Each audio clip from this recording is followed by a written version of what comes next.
Alléluia. Nous bénissons le Seigneur pour sa parole.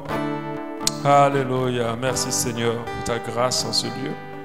Nous te remercions parce que nous savons que tu es là. C'est un simple moment, mais nous croyons que tu es présent avec nous et tu nous fais du bien au nom de Jésus. Merci pour ta parole que tu libères ce soir pour nous faire du bien encore une fois, nous rapprocher de toi et rapprocher de ta parole au nom de Jésus. Merci Seigneur. Amen. Que Dieu nous bénisse. Alléluia. Amen. Que Dieu nous bénisse et que Dieu vous bénisse aussi pour votre présence. Alléluia.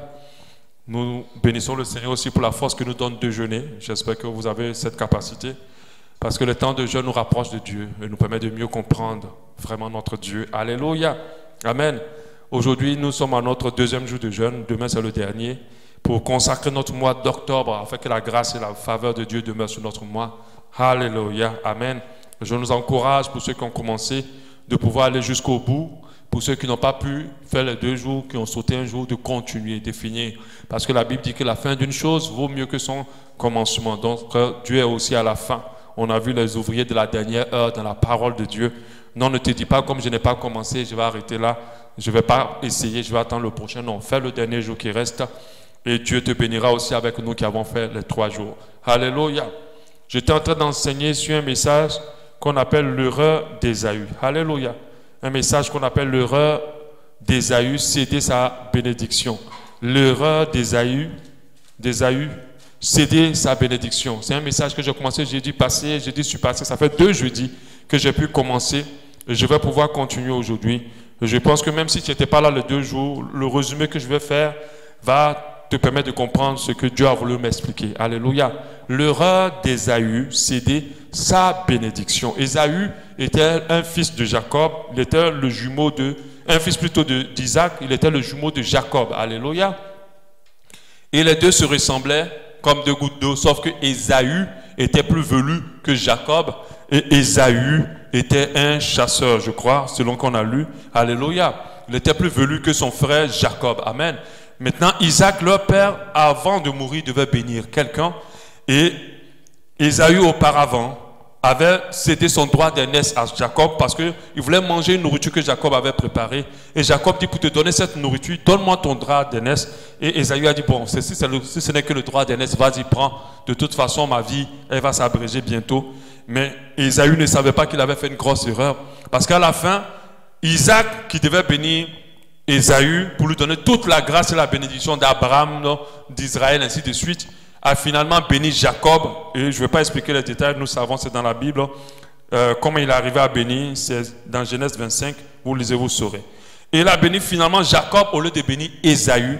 Mais Ésaü ne savait pas qu'en cédant son droit d'aînesse, il avait cédé toute la bénédiction que Dieu avait prévue pour lui au travers de son père Isaac. Et finalement, c'est Jacob qui a prospéré et qui prospérait partout où il allait. Parce qu'une bénédiction, elle n'est pas liée à ce qu'on acquiert, elle est liée, elle est attachée à notre vie. Peu importe où on met les pieds, elle est encore là, elle se manifeste. Et pendant que Jacob était parti chez son beau-père, il a fait prospérer son beau-père parce qu'il était là. Il a prospéré chez son beau-père. Malgré que son beau-père a voulu le tromper, c'est lui-même qui a été plus prospère encore que son beau-père. Alléluia. Et personne n'arriva à l'avoir parce que la bénédiction de Jacob, la bénédiction plutôt d'Isaac, d'Abraham était sur lui. Alléluia. Amen. Et que son père l'avait cédé parce que son frère avait mépriser son droit d'aînesse à cause de la nourriture. Et lorsque ce frère-là est venu pour dire, papa, bénis-moi, tu t'es trompé de frère jumeau, tu as béni l'autre, bénis-moi. Et Isaac a dit, ton frère est venu avec ruse et a pris ta bénédiction. Et je faisais comprendre que faisons très attention à comment nous vivons. De fois dans nos attitudes, dans certaines attitudes, on peut faire certaines erreurs, ça passe. Mais il y a des erreurs qui font que nous cédons déjà la bénédiction que Dieu a prévue pour nous. Et rien ne va le permettre de les envoyer. Rien ne va le permettre de les envoyer parce qu'ils ont été cédés pour toujours. Et c'est ce qui a été le cas de Ésaü. Il ne savait pas qu'en donnant un simple droit d'aînesse en griffe, derrière, j'avais une grande bénédiction pour lui. Alléluia. C'est en cela que vous voyez des gens, normalement, qui devaient être dans des grandes dimensions de vie, de bénédictions, qui étaient destinés à des voyages, à des bénédictions, à des dimensions de ministère, et tout le reste, encore dans des petits niveaux. Parce qu'ils ont, peut-être sans s'en rendre compte, consciemment ou inconsciemment, c'était une grande bénédiction. Alléluia. Quelqu'un va me dire, mais pasteur, si c'est le cas, pourquoi tu nous donnes cet enseignement ce soir? Parce que c'est ça en fait.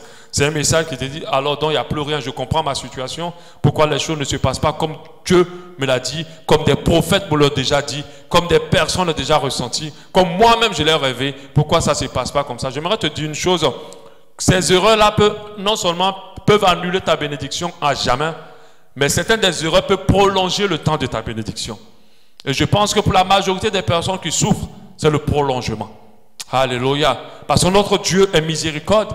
Maintenant, c'est à toi de ne pas tomber dans une autre qui va te voler ta bénédiction. Le diable, lorsqu'il te donne quelque chose, derrière, il a plus gros à retirer dans ta vie. Et je disais qu'on avait deux manières de céder notre bénédiction, consciemment ou inconsciemment. Par rapport à la conscience, c'est ceux qui vont chez les féticheurs, les marabouts, en disant, si je fais ça, tu vas me donner un enfant, tu vas me donner la richesse, tu vas me donner ça. Et ils pensent qu'ils sont vraiment en train de faire un bon deal avec le diable. Mais en fait, ils sont en train de faire un mauvais deal. Quand tu vas t'asseoir chez un marabout pour la guérison, pour quelque chose de particulier, tu es conscient que tu n'es pas en train d'avoir affaire à Dieu. Tu sais très bien que le marabout, ce n'est pas Dieu et qu'il ne travaille pas pour Dieu. Alléluia, tu sais très bien. Donc de manière consciente, en faisant ce petit acte que tu es en train de faire, tu ne réalises pas que tu as donné quelque chose de plus important. Alléluia. Il y a d'autres qui ont donné leur paix sans s'en rendre compte. Ça veut dire que malgré qu'ils auront toutes ces choses que le marabout va peut-être réussir à leur donner, mais généralement ils ne réussissent pas, ils ont livré leur paix. Le diable ne va jamais te donner quelque chose qui a plus de valeur que ce qu'il a pris chez toi. Jamais. Tout ce qu'il prend chez toi, ça a plus de valeur que ce qu'il t'a donné. C'est Dieu qui donne toujours des choses qui ont plus de valeur que ce que nous nous donnons. Nous nous donnons simplement notre vie, c'est vrai, la vie a de la valeur, mais il nous donne au-delà de notre vie, il nous donne une vie éternelle. Dieu est un multiplicateur, il multiplie toujours ce qu'on apporte, mais le diable est un voleur. C'est un voleur. Dans tous ces deals avec les hommes, il vole. Donc d'autres sont prêts à aller faire des pratiques, d'autres rentrent dans des loges, mais ils rentrent dans les loges consciemment, ils savent dans quoi ils rentrent. Ils vont voir des féticheurs, ils vont voir plusieurs choses, mais ils pensent qu'ils s'en vont gagner, mais en fait, ils vont tout donner. Ils vont donner. Alléluia. Et de la manière de donner consciemment, j'ai parlé aussi de l'idolâtrie, de pouvoir adorer un autre Dieu en espérant gagner. De pouvoir coucher avec un homme en se disant, si je couche avec lui, il va prendre soin de moi, en retour, ma vie va changer. Tu penses que tu es en train de gagner en couchant avec lui, mais au fond, tu ne gagnes pas. Tu ne gagnes pas, même si les hommes, si finalement tu arrives à gagner une vie qui n'a plus de problèmes financiers. Moi, j'ai vu des femmes qui vivent dans des maisons avec tout le luxe possible, mais la nuit, il faut qu'elles combattent avec des démons. Elles n'ont pas la paix, elles ont des maladies incurables, elles ont des choses. Oui, elles ont réussi à coucher avec un riche pour avoir ça, mais après, elles ont perdu quelque chose d'important dans leur vie. Alléluia. Donc, la donner maintenant, ça c'est le fait qu'on donne de manière consciente. Quand on va nous-mêmes, on sait que ce qu'on est en train de donner là, on le donne volontairement pour obtenir. Comme Ésaü a donné son droit d'aînesse parce qu'il avait envie de manger la nourriture de l'autre. Comme certains vont coucher parce qu'ils avaient envie d'obtenir un peu de blé pour pouvoir survivre. Tu es conscient de ça. Mais en réalité, tu es en train de céder quelque chose de grand. Tu penses que tu as juste donné un corps au monsieur, mais tu lui as donné tes grâces. Tu lui as donné tes bénédictions. Et la Bible nous parle du fait que les prostituées, les jeunes filles ou les jeunes hommes peuvent prendre ta vigueur. Ta vigueur, c'est ta bénédiction pour donner ailleurs. Alléluia. Mais tu ne sais pas en fait, ils vont t'utiliser. Tu vas peut-être avoir une grande vie de luxe, une grande vie de joie, mais après à la fin, tu te retrouves zéro. Alléluia. Et ça c'est lorsque consciemment tu vas dans des voies en espérant gagner, mais au fond, tu es en train de perdre. Ce qui va nous intéresser, c'est le fait qu'on cède nos bénédictions de manière inconsciente. Il y a plusieurs manières de céder ce que Dieu nous a donné sans s'en rendre compte. Et ça, c'est la partie la plus dangereuse. Si Dieu me permet de l'enseigner aujourd'hui, c'est pour que vous preniez conscience et que vous vous repentez déjà, si vous êtes fait des choses dont je vais parler, que vous corrigez votre vie pour ne pas rater les prochaines saisons, mais aussi que vous puissiez vous repentir de ce que vous avez fait dans le passé. Alléluia, qu'on a fait dans le passé, je préfère dire, parce que ça nous concerne tous. De manière inconsciente, nous pouvons céder notre bénédiction. Par quel moyen? Par le moyen d'abord de l'impatience. Alléluia. Par le moyen de l'impatience. On a vu comment Saül était tellement pressé que Dieu le bénisse qu'il allait faire le sacrifice au temps de Dieu, avant que Dieu n'arrive, son prophète n'arrive. Et quand le prophète est arrivé, il a dit, pourquoi tu n'as pas attendu? Il dit que si tu avais attendu, Dieu aurait forgé ta royauté pour toujours. Ça dit jamais tu allais être enlevé roi et tes enfants allaient être rois jusqu'à toute génération. Il dit mais à cause du fait que tu n'as pas été patient, alors ta royauté finit là maintenant. Dieu a déjà choisi ton remplaçant. Alléluia. L'impatience fait que plusieurs personnes prennent des voies qui leur fait perdre la grâce de Dieu. Ce qui fait que beaucoup ne sont pas bénis, c'est parce qu'ils ne savent pas attendre. Ce qui fait que beaucoup souffrent, c'est parce qu'ils ne savent pas attendre. À chaque fois qu'il y a des situations, il faut qu'ils cherchent une solution rapide. Ils ne savent pas attendre le temps de Dieu pour pouvoir rentrer dans leur bénédiction. Saül a raté sa grâce comme ça parce qu'il n'a pas su attendre. Il n'a pas attendu le temps que Dieu voulait. Alléluia. Et j'aimerais dire toutes les voies et toutes les bénédictions que tu vas obtenir par impatience n'ont rien à voir avec ce que Dieu va te donner avec un peu plus de temps. Ce que Dieu a prévu pour nous est plus grand que ce que nous on veut maintenant. Et je parlais du fait que d'autres veulent plusieurs choses maintenant. L'impatience fait que l'homme est mauvais. L'impatience fait que l'homme est capable de beaucoup de choses. Parce que l'homme n'a pas le temps d'attendre le temps de Dieu. Les bénédictions de Dieu ont du temps pour être forgées. Prennent du temps pour être forgées. Et Dieu est obligé de travailler notre patience parce que c'est un Dieu patient. Alléluia. Et ceux qui se disent de Dieu doivent être patients. Et beaucoup par l'impatience ont cédé leur grâce et leur bénédiction, pensant gagner, ils ont détruit des choses de plus grandes. Alléluia. Amen. Il a gagné la guerre après Saül. Malgré qu'il a fait l'offrande, il a gagné quelque chose quand même. Comme Ésaü a mangé la nourriture. Parce que malgré qu'il a donné le droit d'aînesse, Jacob n'a pas dit non, je ne te donne plus la nourriture. Il lui a donné. Il a gagné la guerre, Saül. Mais sa royauté était finie. Son poste de roi était terminé. Parce qu'il n'a pas pu attendre le temps de Dieu. L'impatience va te pousser à vouloir profiter de certaines choses maintenant au lieu de les attendre demain parce que Dieu te les a réservées. L'impatience va te pousser à vouloir profiter de la vie à deux en couple au lieu d'attendre le mariage que Dieu t'a réservé devant. Et c'est comme ça que d'autres prolongent le temps de leur mariage ou carrément annulent le mariage sur leur vie. Alléluia. Parce qu'ils n'ont pas voulu attendre le temps de Dieu. Par impatience, certains ont foncé dans le compromis d'argent, de vol, pour devenir riches tout de suite et de ne pas attendre la grande richesse que Dieu leur a prévue. La Bible dit, soyez riches pour Dieu. Parce que la bénédiction de l'Éternel, c'est celle-là qui enrichit vraiment. Parce que être riche, c'est avoir une richesse qui te donne la joie et la véritable paix. Mais pas une richesse qui te met sous pression tout le temps dans la souffrance et qui te crée des ennemis qui veulent à ta vie à n'importe quel moment. Mais il dit que c'est celle-là qui enrichit et se fait sur aucun chagrin. C'est-à-dire que quand Dieu te lève, tu ne pleureras jamais parce qu'il t'a élevé. Tu ne vas pas souffrir pour ton élévation. Alléluia. Attendons le temps de Dieu. Donc, il y avait un autre moyen aussi qui fait que d'autres cèdent la bénédiction sans s'en rendre compte. C'est le manque de maîtrise de soi. Et je parle des orgueilleux et des colériques. Il y a des gens, ils ne savent pas que Dieu, pour les bénir, a besoin de les éprouver. Et Dieu peut les mettre auprès des personnes peut-être qui ne sont pas faciles ou faciles. Mais eux, à cause de leur orgueil, à cause de leur manque de se maîtriser, de leur manque de sagesse, des fois ils peuvent avoir des réactions. Il y a des gens qui annulent leur bénédiction parce qu'ils se sont fâchés contre maman, ils ont insulté maman, ils ont insulté papa. Parce que papa ne devait pas faire ça. Parce qu'ils n'ont pas su se contrôler. Ils n'ont pas dit que même si papa déconne, même si papa ou maman réagit comme un enfant ou un enfant, c'est d'abord ma source. Si tu bénis ta source, si tu maudis ta source, tu t'es maudit toi-même. Parce que c'est de là que tu viens. Si de là où tu sors, tu as maudit, toi-même tu es déjà maudit. Parce que si tu fais la salive sur l'eau où l'eau sort, toi où tu es là, cette salive viendra te retrouver là. Si tu as pissé sur une source, ton pipi va venir te trouver toi-même. Un enfant ne peut pas maudire un père, ça n'existe pas. Selon les lois de Dieu, un enfant ne peut pas maudire un père ou une mère, ça n'existe pas. Mais un enfant qui ose maudire un père ou une mère, il s'est maudit lui-même.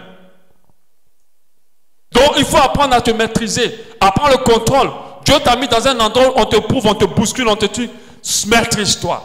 Des fois, il te fait passer par le feu pour une grande élévation. Mais il y a des gens qui n'ont pas le contrôle, qui ne savent pas se contrôler. Dès qu'ils se sentent touchés, piqués un peu, ils réagissent, ils répondent et ils sont durs, ils s'en foutent de tout. Parce qu'ils voient rouge et pendant qu'ils voient rouge, il faut qu'ils répondent. Et c'est comme ça que d'autres ont perdu les bénédictions et les grâces que Dieu a prévues pour eux. Je parlais de la femme sage qui bâtit sa maison et il est censé qu'il la renverse. Une femme qui ne sait pas avoir de maîtrise d'elle peut détruire son propre mariage elle-même. Et certaines peuvent détruire le mariage à venir sans s'en rendre compte. L'impulsivité sans réflexion peut détruire les grâces de Dieu sur votre vie, peut annuler une bénédiction. Il y a des gens qui sont fâchés, ils prennent des décisions radicales. Une chose qu'il ne faut jamais faire, c'est de prendre une décision pendant que tu es en colère.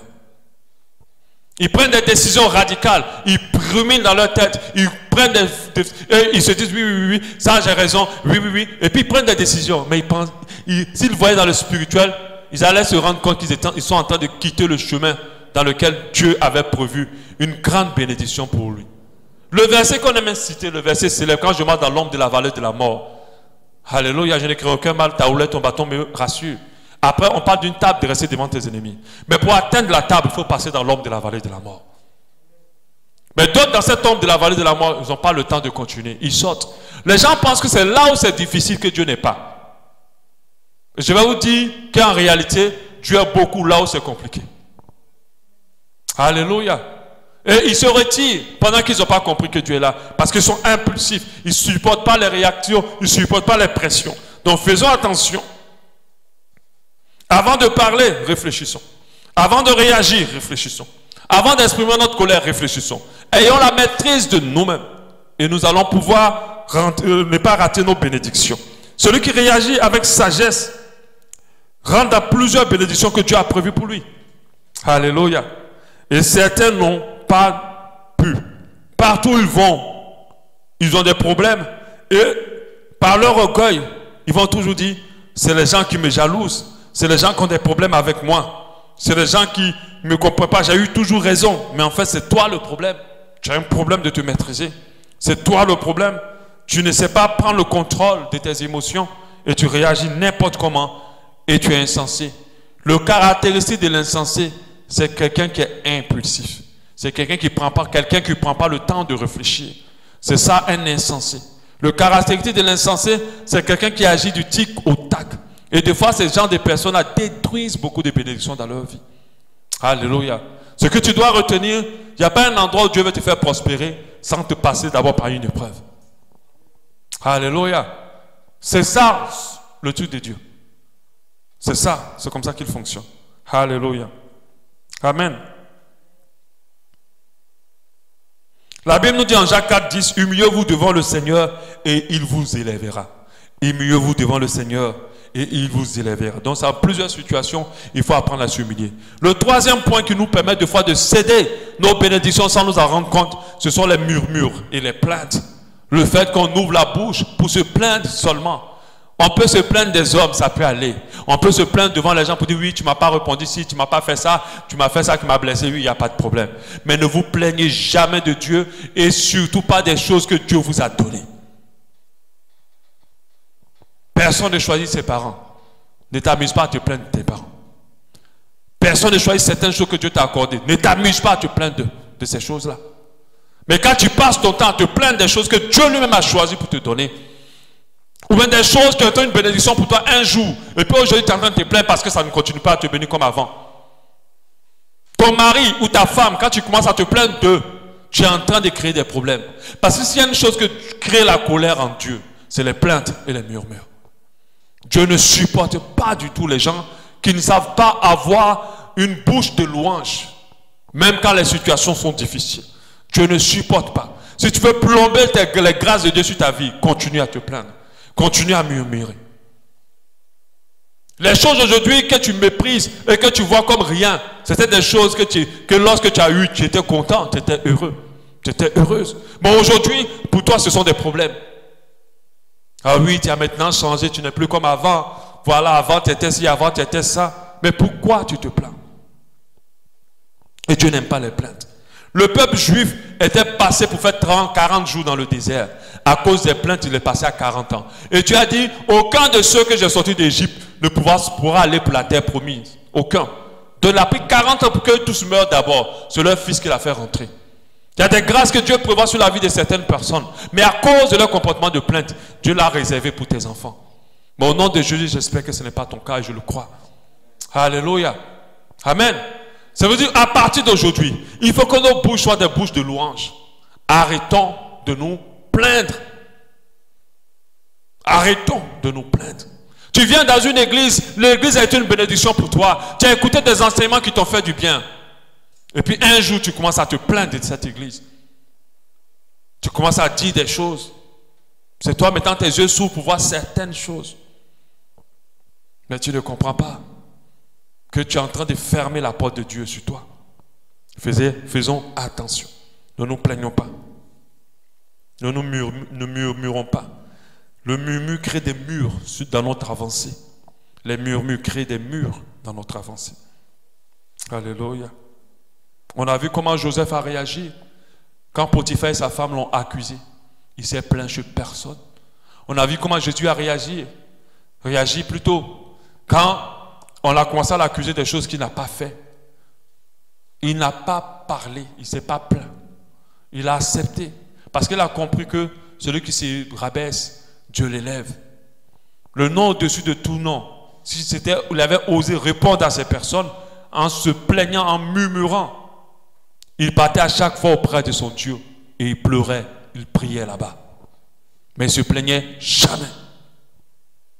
Et Dieu lui a permis de rentrer dans sa grâce. Alléluia.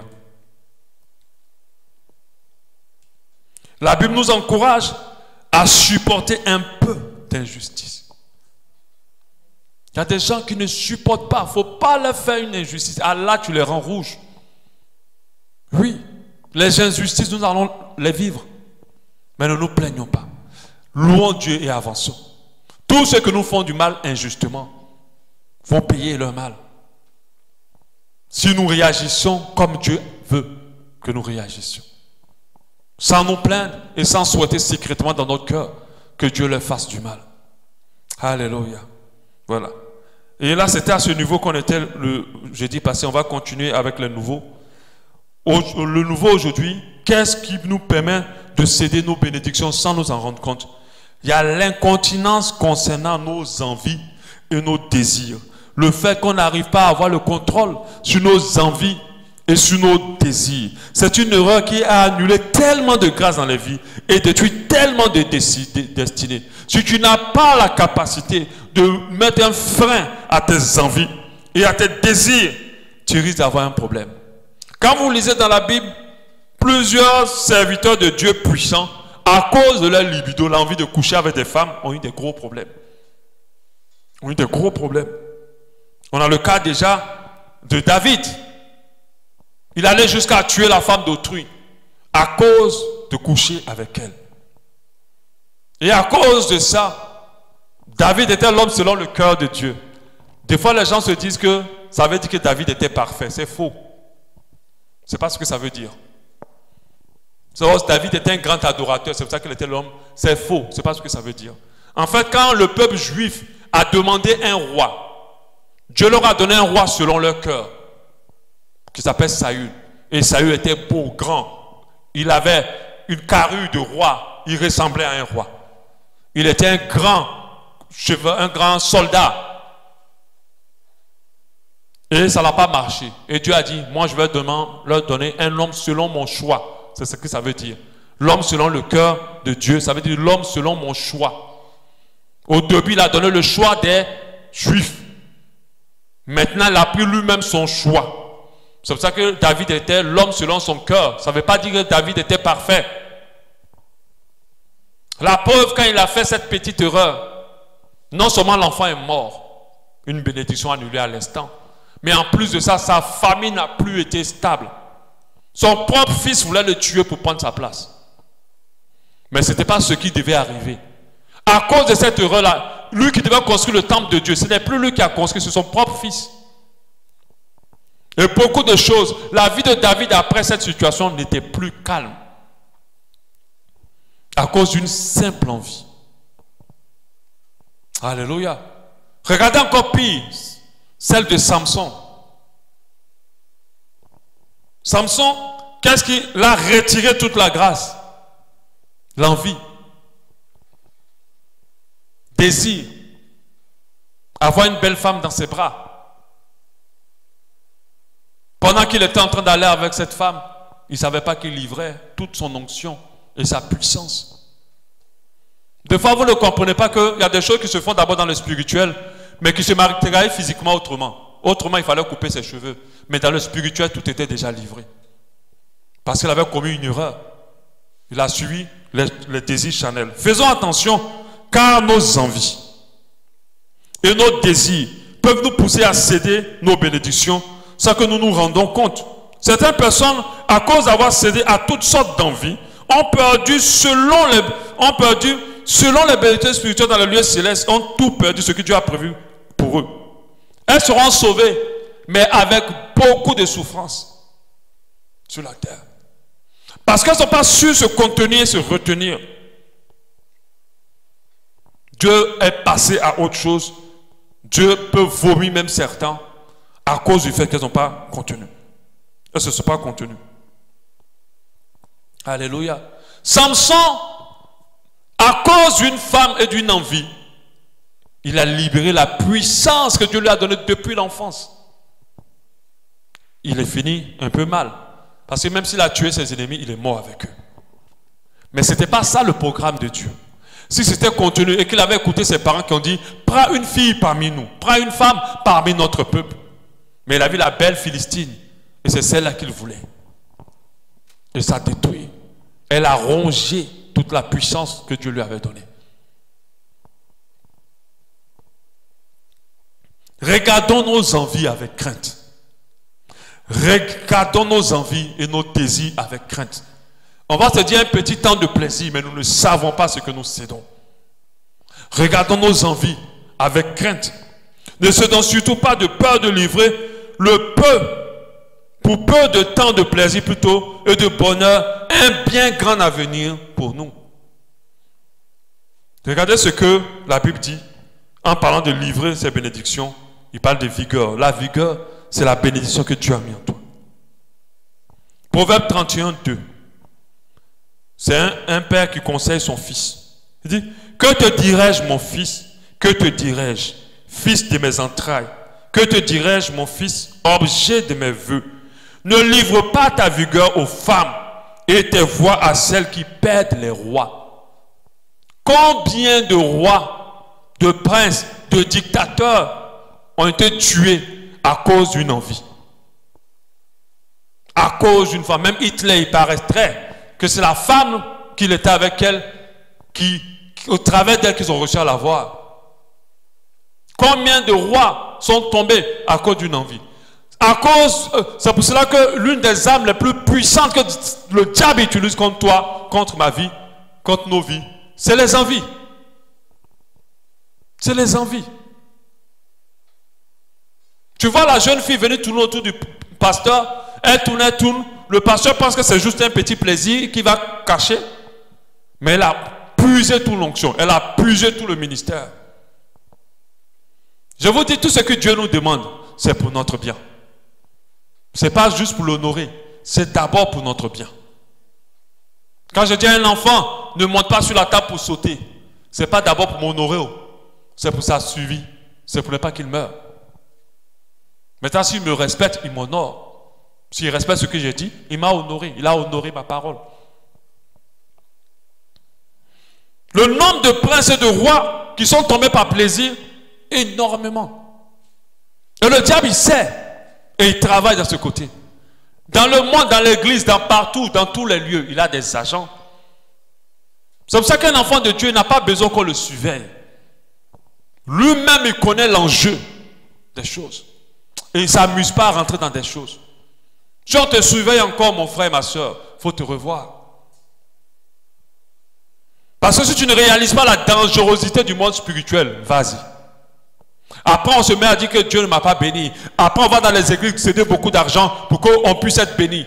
Mais tu as déjà tout livré. Quelle bénédiction Dieu va te donner? Tu l'as déjà tout donné. À cause des envies. Satan ne nous conduit pas à subir toutes nos envies pour rien. Derrière, il détruit des destinées. Il récolte des grâces et des bénédictions.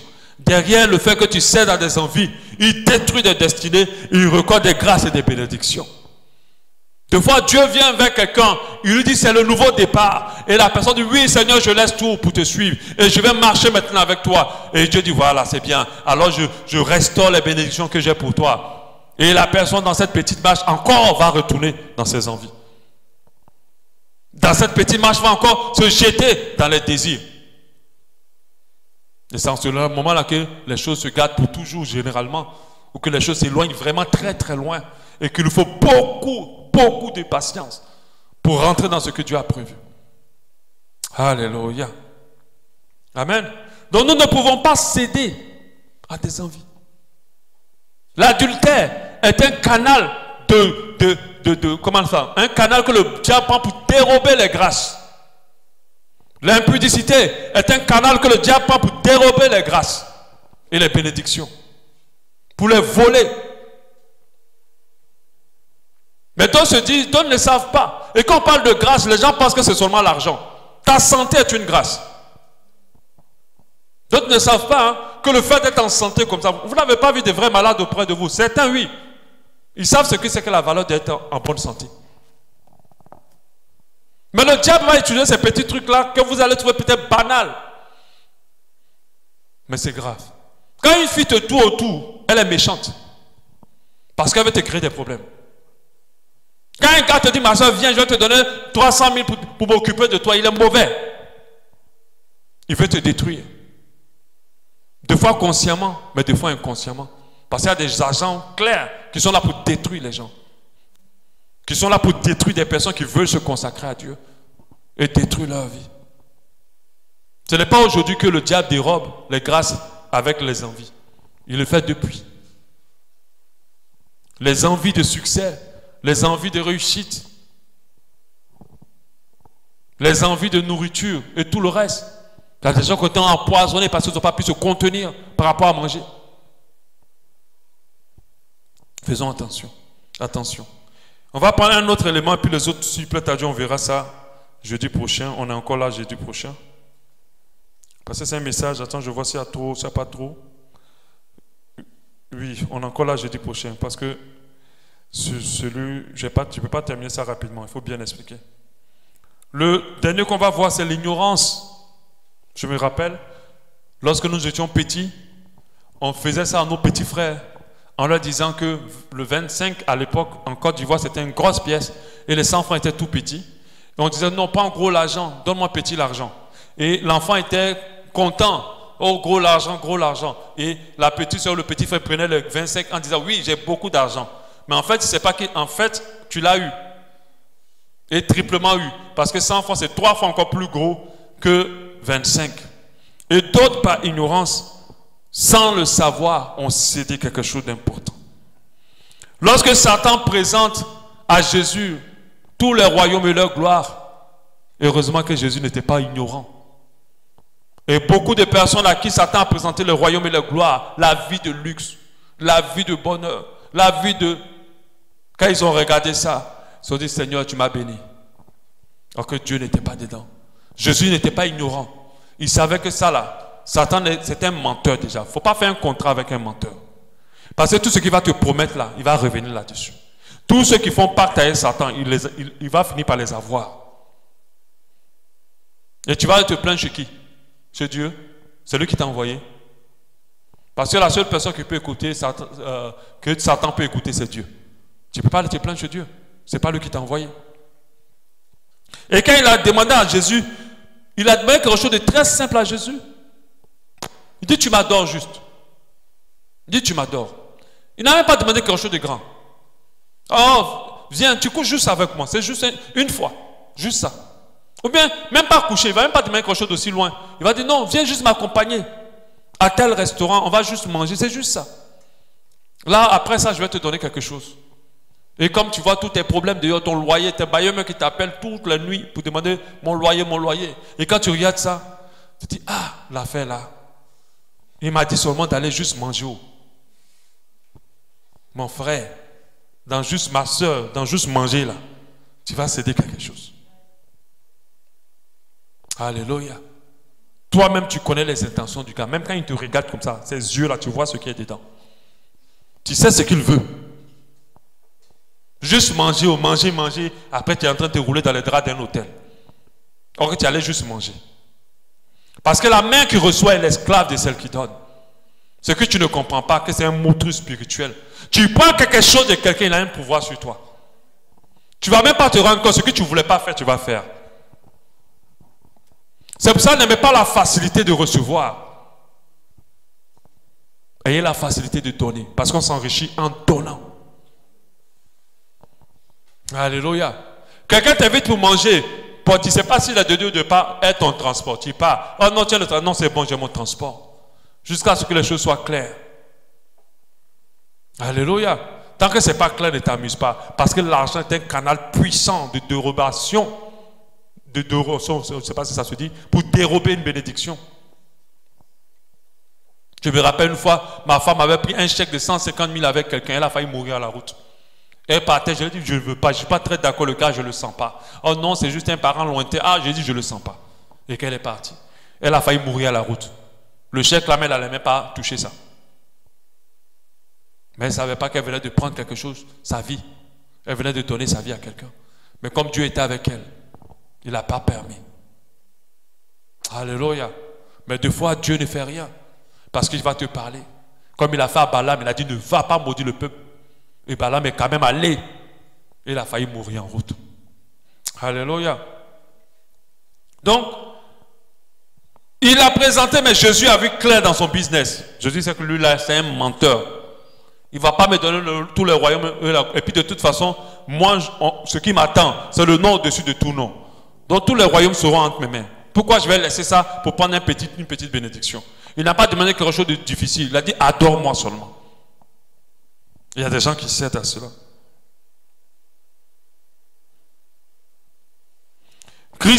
Jésus savait que Satan ne paie jamais dans ses deals. Il sait que Satan ne paie jamais dans ses deals. Et qu'il prenait plus que ce qu'il donnait. Et qu'il était un menteur qui promettait aujourd'hui et qui après, il revenait sur ses paroles. Christ savait que Satan, dans ses deals, ne dévoile jamais tout. Il y a toujours un piège dans ce qu'il te propose. Jésus savait ça. Alors, comme il n'était pas ignorant, il a refusé de dealer avec Satan. Mais plusieurs, par ignorance, dealent avec le diable, pensant qu'ils gagnent. Regardez combien d'Américains souffrent à cause des pactes qu'ils ont signés pour être célèbres. Ils finissent comme des malheureux pour être célèbres. Samson ignorait que la femme qu'il aimait tant était même son plus grand ennemi. Quand tu es dans l'ignorance, tu vas dormir même avec ton serpent enroulé, avec le serpent enroulé. Tu ne sais même pas que c'est le serpent. Parce qu'il est dans l'ignorance. C'est pour ça que lorsque nous rencontrons des gens, demandons toujours à Dieu qui ils sont. Prions. Ne nous précipitons pas dans les engagements. Même dans nos relations, même si la personne te plaît, tu as aimé son comportement. Prie. Parce que le diable ne va jamais venir en diable avec toi, devant toi. Il va devenir un ange toujours. Et il va pouvoir te tromper. Ésaïe ignorait que le droit d'aînesse qu'il était en train de donner là, il ne savait pas que derrière ça, c'était une grande bénédiction qu'il était en train de céder, qui se cachait pour lui et toute sa descendance. Pour ne pas céder sa bénédiction par ignorance, prions pour tout, demandons à Dieu avant de foncer. Lisons la parole de Dieu pour être conscient de la vérité. Prenons plus de connaissance de son contenu. Christ pouvait dire à Satan, il est aussi écrit. Ça veut dire que Jésus connaissait aussi la parole. Alléluia. Donc quand le diable va venir te dire quelque chose, parce que des fois, le diable peut t'avoir au travers d'un frère. Moi, je me rappelle de ce jeune homme dans une église qui couchait avec les filles en utilisant la parole de Dieu. Et elle cédait parce qu'elle trouvait que c'était juste. D'autres même le font assez régulièrement. Oui, comme on est déjà fiancés, on est déjà engagés. La Bible considère plus l'alliance verbale. Les autres, ce sont juste des cérémonies. Ce n'est pas aussi important que ça. Et ils te parlent comme ça. Tu es là. Parce que comme tu ne connais pas la parole, tu cèdes. Mais la personne t'a récupéré quelque chose. Vous rentrez dans un mariage vide. Il n'y a plus rien. Parce que vous avez vendu le bonheur du mariage avant le mariage. Amen. Jésus a dit au diable, il est aussi écrit. Quand Satan dit, il dit, oui, j'ai compris, hein, c'est vrai, tu as raison. Mais il est aussi écrit. Si tu ne veux pas être ignorant, développe ta connaissance. Étudie la parole de Dieu. Écoute des enseignements. Et tu ne seras pas ignorant. Pose des questions à Dieu qui révèle toutes choses. Par ignorant, plusieurs frères et sœurs ont livré leur santé, leur destinée, leur avenir dans les mains de certains charlatans, se faisant passer des fois pour les hommes de Dieu. Ne partez jamais dans une église et puis avalez tout ce que l'homme de Dieu dit parce qu'il vous a fait des petites démonstrations. Satan fait énormément de démonstrations. Vérifiez tout ce que la personne vous dit dans la parole de Dieu. Il y a d'autres personnes, c'est parce qu'ils sont allés faire un travail avec un soi-disant homme de Dieu, leur vie n'a plus jamais été la même. Ils n'ont plus jamais pu se retrouver. Faisons attention. Est-ce que vous savez que dans certaines assemblées chrétiennes, on vole les étoiles? Est-ce que vous savez ça? Vous voyez le gourou, il prospère. Je n'ai pas envie de dire homme de Dieu. Il prospère, il prospère, il prospère. Sa femme est féconde, tout se passe bien pour lui. Mais c'est vos étoiles. En fait, je veux dire vos grâces. Parce qu'on dit étoiles quand on parle mystiquement parlant. Mais c'est vos grâces. Donc soyons prudents. Investissons-nous à connaître au mieux la parole de Dieu. De nous-mêmes, comme les chrétiens de Béret. N'avalons pas les choses seulement qu'on nous enseigne. Apprenons à noter, à vérifier. On écoute des messages à la télé. Vérifions. Parce qu'il y a beaucoup d'enseignements aujourd'hui, mais il y a beaucoup aussi de faux enseignements. Donc il faut faire très attention. Si tu es ignorant, tu es livré. Tu es livré. Beaucoup se sont fait avoir par ignorance. Ils ont livré des grâces et des bénédictions. Alléluia. Amen. Cette parole-là, je crois que Dieu te la donne parce qu'il veut faire quelque chose dans ta vie. Et il ne veut pas, surtout quand ce moment arrivera, que tu tombes dans l'un des pièges du diable. Alléluia. Il ne veut pas. C'est vrai qu'il y a certaines choses qui ont été dites qui concernent ton passé. Mais j'aimerais te dire ce soir que ça soit vraiment ton passé. Que ton passé ne revienne plus être ton présent. Alléluia. C'est pour ça que je suis en train de t'enseigner. Que ton passé pour rien dans ce monde ne devienne encore ton présent. Alléluia. Détache-toi totalement. Change de vie, rectifie ta vie. Et tu verras ce que Dieu fera. Ça va prendre du temps, mais ne sois pas impatient. Attends le temps de Dieu. Ce qu'il a dit, il va l'accomplir. Alléluia. Est-ce qu'on peut prier? Prions devant notre Seigneur. Il est capable. Alléluia. Il fait tout ce qu'il dit, Seigneur. Nous te bénissons pour ta parole. Ce soir, nous te bénissons pour ce que tu as livré pour nous. Nous te rendons grâce parce que tu es fidèle. Ô fidèle à jamais et en toutes choses. Nous prions que ta parole soit notre partage et qu'en rien pour rien dans ce monde, que l'ennemi ne puisse nous dérober quoi que ce soit que tu aies prévu pour nous. Que nos vies soient bénies de toutes les bénédictions spirituelles dans les lieux célestes. Seigneur, c'est vrai que dans ce qu'on a dit, il y a certaines choses par lesquelles nous sommes passés. Père, nous te demandons pardon. Pardon vraiment dans ta grâce. Pardonne-nous, Père, d'avoir cédé à nos envies, d'avoir réagi par nos caractères d'orgueilleux. Pardonne-nous de fois d'avoir été impatient, de n'avoir pas entendu ton temps. Pardonne-nous aussi d'avoir cédé, ô Seigneur, à tout ce qui nous passe dans nos envies. Pardonne-nous, ô Seigneur, ô Dieu de grâce. Et accorde-nous ta grâce, Seigneur, ce soir. Accorde-nous ta grâce dans ta miséricorde. Au nom précieux de Jésus. Pardonne-nous de nous être laissés conduire par ignorance. Pardonne-nous dans le nom de Jésus-Christ. Accorde-nous ta grâce, Père, ce soir. Je te demande aussi, Seigneur, de nous pardonner pour nos murmures et nos plaintes, de fois orientées vers les choses que toi tu as choisies pour nous. Accorde-nous ta grâce et accorde-nous ta faveur au nom de Jésus. Pardonne nos iniquités, pardonne nos fautes. Que dans ta grâce, tu restaures nos bénédictions et que tu nous permets de pouvoir accéder à ce que tu as prévu pour nous sur cette terre et que nous puissions vivre des vies épanouies, des vies glorieuses. Donne-nous de rectifier le tir par rapport à la suite de nos vies. Donne-nous de rectifier le tir par rapport à la suite de nos vies. Et de ne tomber en rien dans un piège du diable. Au nom de Jésus. Éloigne-nous de tous ces pièges. Et donne-nous le discernement pour ne pas nous faire avoir par l'ennemi. Ce menteur qui veut dérober les grâces et les bénédictions que tu as prévues pour nous. Dans le nom de Jésus. À toi seul la gloire, Seigneur. Nous te bénissons pour ce temps.